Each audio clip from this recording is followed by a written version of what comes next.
এতিয়া লিচুৰ বতৰ আৰু তেজপুৰৰ লিচু এতিয়া সমগ্ৰ এছিয়া মহাদেশতে চৰ্চিত হৈছে। বিশেষভাৱে ক'ব লাগিব তেজপুৰৰ লিচুৱে যেতিয়া GI টেগ লাভ কৰিলে, GI টেগ লাভ কৰাৰ পিছতে একোটা লিচুৰ দৰ এতিয়া তেজপুৰৰ বজাৰত 50ৰ পৰা 60 টকালৈকে হৈছে। আৰু বিশেষভাৱে ক'ব লাগিব তেজপুৰৰ লিচু ৰাজ্যতকৈ বহিঃৰাষ্ট্ৰলৈ ইতিমধ্যে ৰপ্তানি হৈছে।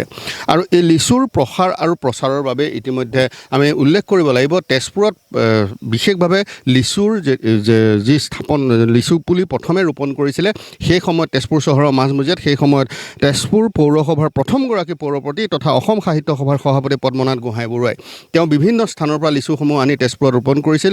আৰু আমি বৰ্তমান উপস্থিত আছোঁ তেজপুৰৰ দাঁতিকাষৰীয়া গড়দৌল অঞ্চলত, প্ৰত্নতাত্ত্বিক স্থান সেই গড়দৌল।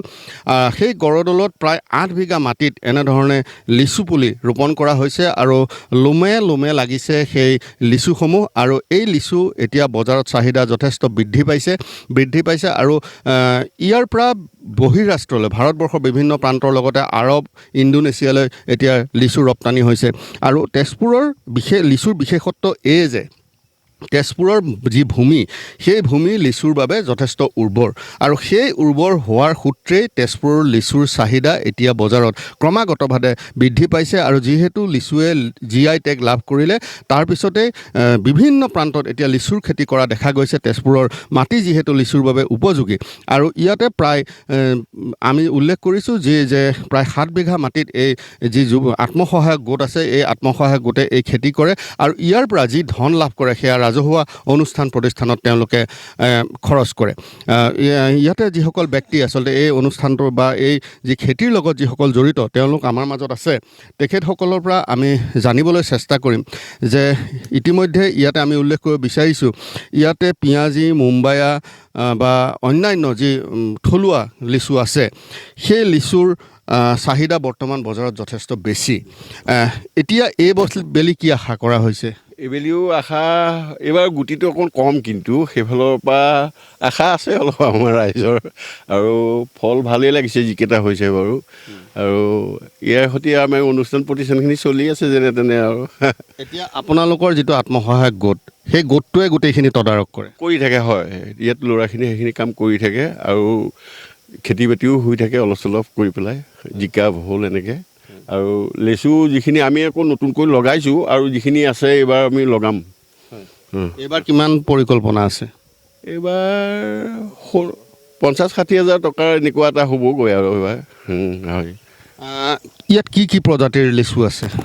ইয়াত আমাৰ গড়দৌল কৃষক আত্মসহায়ক গোটৰ আমাৰ যিসকল আমাৰ সদস্য আছে সকলোৰে সহযোগিতা দি লিচু বাগান গঢ় লৈ উঠিছে। বিশেষকৈ ক'ব লাগিব আমাৰ প্ৰয়াত ব্যক্তিসকলৰ কথা, কাৰণ তেওঁলোকে ৰোপণ কৰি থোৱা এই লিচুখিনি আমি এতিয়া তদাৰক কৰি আছোঁ। আৰু ইয়াত আপোনাৰ আমাৰ থলুৱা প্ৰজাতি আছে, লগতে বম্বে আছে, ইলাচি আছে, পিঁয়াজী আছে, এনেকুৱা বিভিন্ন প্ৰজাতিৰ ইয়াত লিচু আছে। আৰু বিশেষকৈ আমাৰ তেজপুৰৰ লিচু এতিয়া বিখ্যাত হৈ পৰিছে, কাৰণ তেজপুৰৰ লিচু এতিয়া আমাৰ ভাৰতৰ বাহিৰলৈকে ৰপ্তানি হৈছে। আৰু মুখে শুনিব পাইছোঁ যে আমাৰ দেশৰ প্ৰধানমন্ত্ৰী তেখেতেও আমাৰ তেজপুৰৰ লিচুৰ সোৱাদ লৈছে। তো আমি আশাবাদী যে আমাৰ এই গড়দৌলৰ এই যি লিচুৰ যি সোৱাদ হয়তো যদি তেখেতে অকণ টেষ্ট কৰে, আমি আশাবাদী যে নিশ্চয় তেজপুৰৰ লিচু, গড়দৌল লিচু এদিন এটা উন্নত মানত আগবাঢ়ি যাব।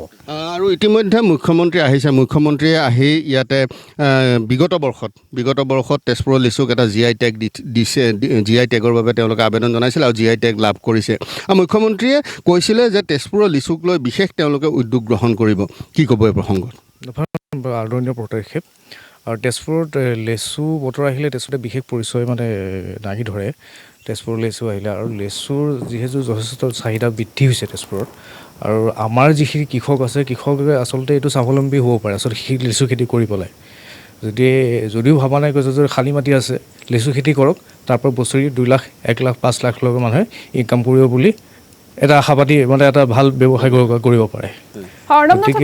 ধন্যবাদ জ্ঞাপন কৰিছোঁ।